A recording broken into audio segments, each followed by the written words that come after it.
predsjedniče. I evo ja ću ponoviti ono što sam već rekla, to je da na nama je ovdje da utvrdimo je li se štitio javni interes i je li se štitio interes građana Republike Hrvatske.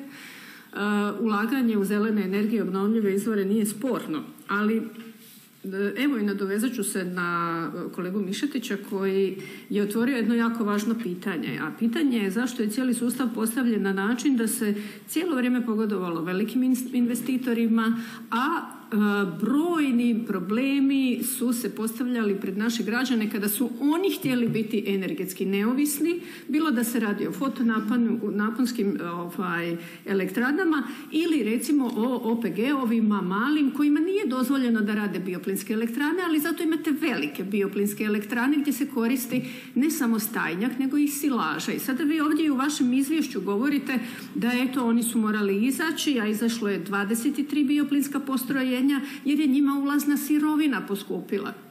Pa hajmo se mi zapitati zašto Hrvatska država 2 puta njih potiče. Prvi puta kada taj kukuruz za silažu se proizvodi pa dobije poljoprivrednik poticaj, a onda još hrvatski građani plaćaju 10 lipa po kilovatu za obnovljive izvore. 2 puta potičemo jedno te isto. I onako, nema veze, pa platit će to naši građani, oni onako to moraju. Kada im dođe račun, oni to moraju platiti.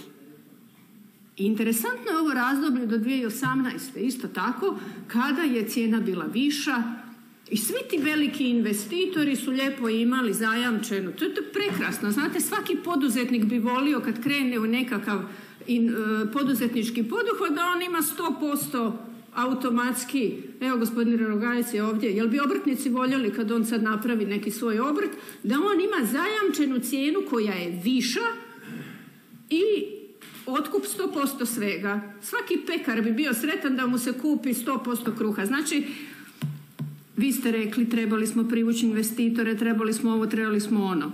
Ali kad pogledate te ugovore, tu se ne štiti interes građana Republike Hrvatske, nego interes investitora.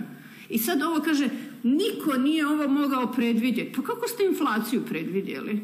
Kako ste vi sad odjednom u te ugovore ugradili inflaciju, pa će se tako štititi investitori ako se odjednom pojavi inflacija, a nije je bilo tih godina, bila je na nekim razumnim granicama, 1-2%, čak i u minusu.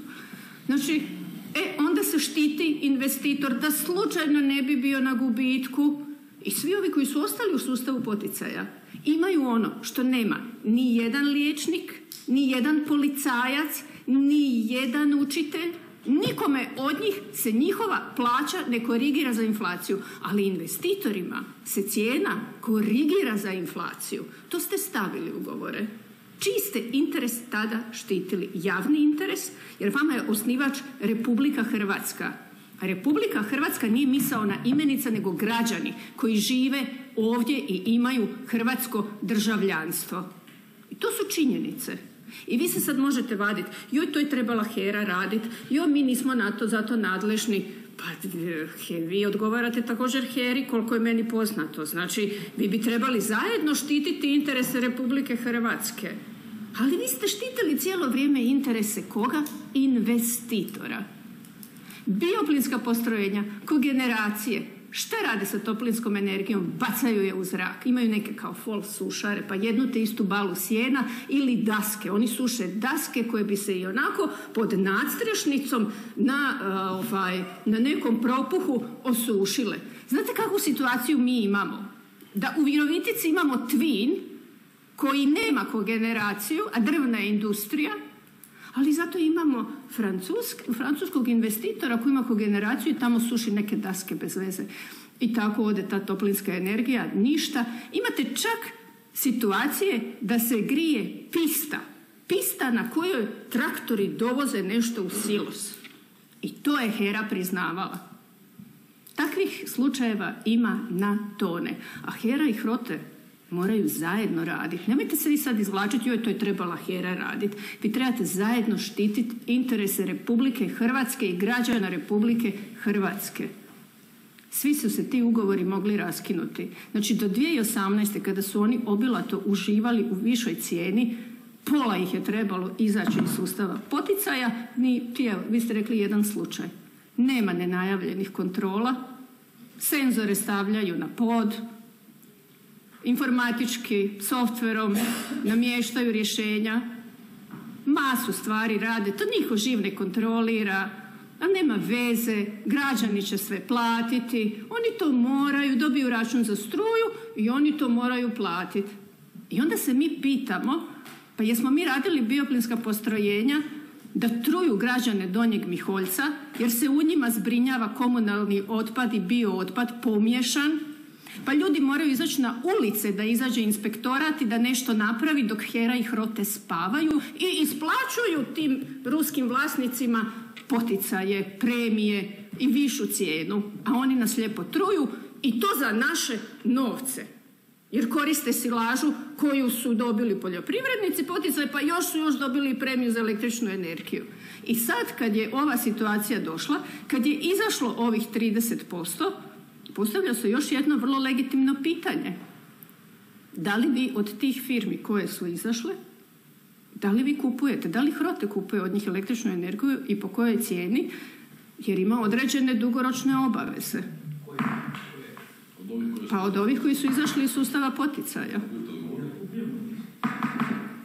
Pa, da. Znači, tu se otvara se cijeli niz pitanja i vidi se da cijeli sustav je postavljen tako da štiti interese investitora, a ne građana Republike Hrvatske. To je bit cijele ove priče. To je bit. Znači, oni su sada izašli pa smo se mi zainteresirali. Ali kad smo krenuli kopati, pa smo iskopali svašta. I činjenica je da godinama se nije radilo apsolutno ništa. Ljudi ni ne znaju. HERA, HROTE, HOPS, koji je šta radi, koji je zadužen za šta. Da pitate sad ljude, ne bi znali za šta je zadužen neko od vas. Vi ste to krasno, je cijeli sustav napravljen, zakukuljen, zamuljen do te mjere da u principu može raditi kogod šta hoće. Zelena energija, zelene politike, Europska unija to promiče, ali ovdje u Hrvatskoj to je napravljeno kao sustav gdje se pojedinci besramno bogate dok vi spavate. I to je to što imam reći na tu temu.